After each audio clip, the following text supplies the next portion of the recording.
Welcome to the maths zone. Hello guys, मेरा नाम है हुनरदीप सिंह और मैंने अपनी BSc honours in mathematics Sanskriti college Rajasthan university से की है। आज का टॉपिक होने वाला है मैथमेटिकल रीजनिंग में चैप्टर हम पढ़ रहे थे। आज का टॉपिक है लॉजिकल कनेक्टिव्स या लॉजिकल ऑपरेटर्स अपने कह सकते हैं। ठीक है, सो पढ़ते हैं लॉजिकल कनेक्टिव्स। सिंपल स्टेटमेंट्स को जोड़कर, मतलब जो दो सिंपल स्टेटमेंट को जोड़ के या तीन, एक से ज़्यादा सिंपल स्टेटमेंट को जोड़कर कंपाउंड स्टेटमेंट में जो बनाते हैं उसे ही लॉजिकल कनेक्टिव कहते हैं। इनकी हेल्प से ही हम कंपाउंड स्टेटमेंट बनाते हैं। देखिए क्या लिखा हुआ है, लॉजिकल कनेक्टिव्स बोले लॉजिकल ऑपरेटर्स, एक ही चीज़ है। सिंपल स्टेटमेंट्स को कंपाउंड स्टेटमेंट में बदलने के लिए इन्हीं का उपयोग किया जाता है। ठीक है, इनको यूज़ करते हैं हम। अब देखते हैं कौन कौन से टाइप के ये पाए जाते हैं। ठीक है, इसके टाइप्स हैं।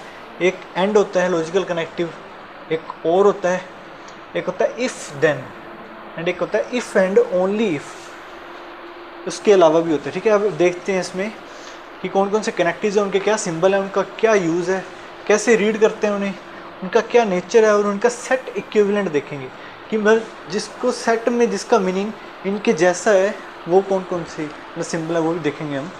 तो देखो कनेक्टिव्स कौन कौन से हैं, एंड और if then, if and only if या नोट। अब यहाँ पे एक चीज़ देखिए, ये चारों जो हैं ये है बाइनरी कनेक्टिव्स। मतलब इनको ये दो स्टेटमेंट इन्हें चाहिए इन्हें कनेक्ट करने के लिए। ठीक है, तो इन्हें कहते हैं बाइनरी कनेक्टिव्स। जो लास्ट वाला ये तो एक सिंगल स्टेटमेंट में लग जाता है। ठीक है, इसको कहते हैं यूनरी कनेक्टिव। ये एक तरह से देखा जाए ये कनेक्टिव नहीं है। यहाँ पे लिखा हुआ है जैसे although negation is called as a connective but instead of connecting it modifies a statement. ये एक ऑपरेटर की तरह है। ठीक है, ये कनेक्टिव की तरह नहीं, उसमें मतलब स्टेटमेंट को मॉडिफाई करने के लिए यूज़ किया जाता है। ठीक है, सो इसे हम बोल देते हैं लॉजिकल कनेक्टिव, लॉजिकल ऑपरेटर। ये ऑपरेटर की तरह है। अब इनके सिंबल देखते हैं। एंड का सिंबल होता है ये उल्टा वी, और का सिंबल होता है वी। इफ़ देन को हम डबल ऐसे करके एरो लगा सकते हैं, सिंगल ऐसे करके लिख सकते हैं। ठीक है,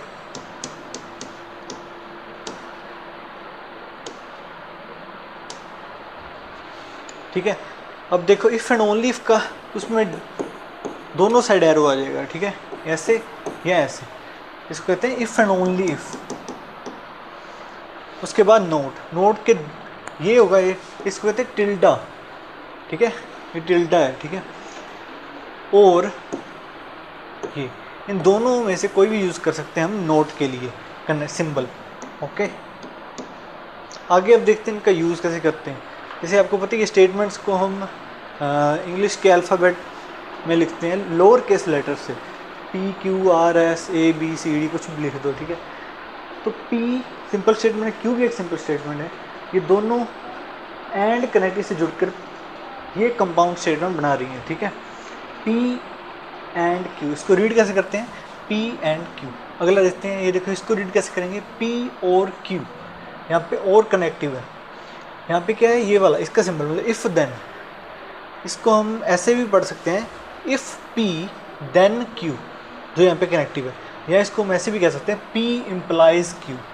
ठीक है, अब ये देखो इफ़ एंड ओनली इफ़, इसमें P if and only if Q. Okay, फिर है नोट। ठीक है, नोट में स्टेटमेंट के आगे ये लगा देते हैं साइन, ये लगाओ या ये लगाओ। ठीक है, इसको रीड करते हैं नोट पी और नेगेशन ऑफ पी। अब देखते हैं इन्हें, हमने देख लिया सिंबल कौन कौन से कैसे यूज़ कर सकते हैं हम, और कैसे इनको पढ़ा जाता है। ठीक है, अब देखते हैं कि जो ये कंपाउंड स्टेटमेंट बनी है उनका नेचर कैसा है।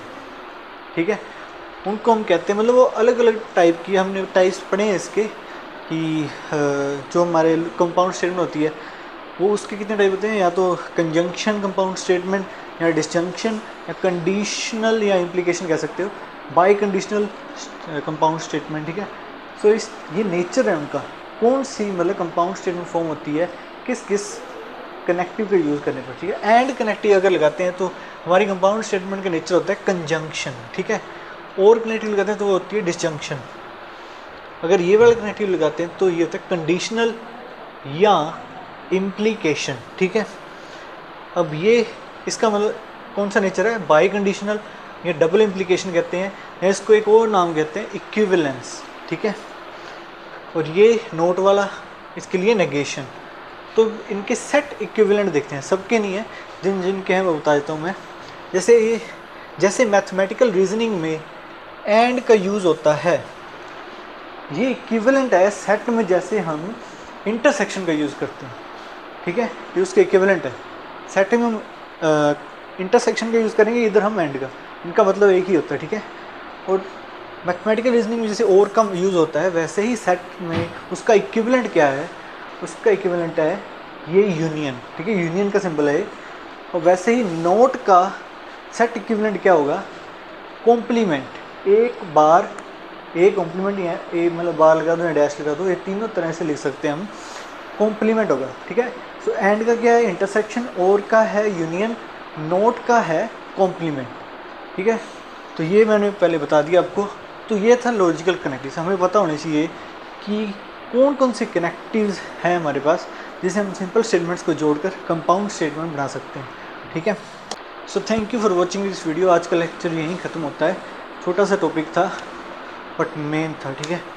सो हमने पिछले लेक्चर में हमने देखा था टाइप्स ऑफ स्टेटमेंट्स, ठीक है, सिंपल और कंपाउंड, और उनके आगे टाइप्स।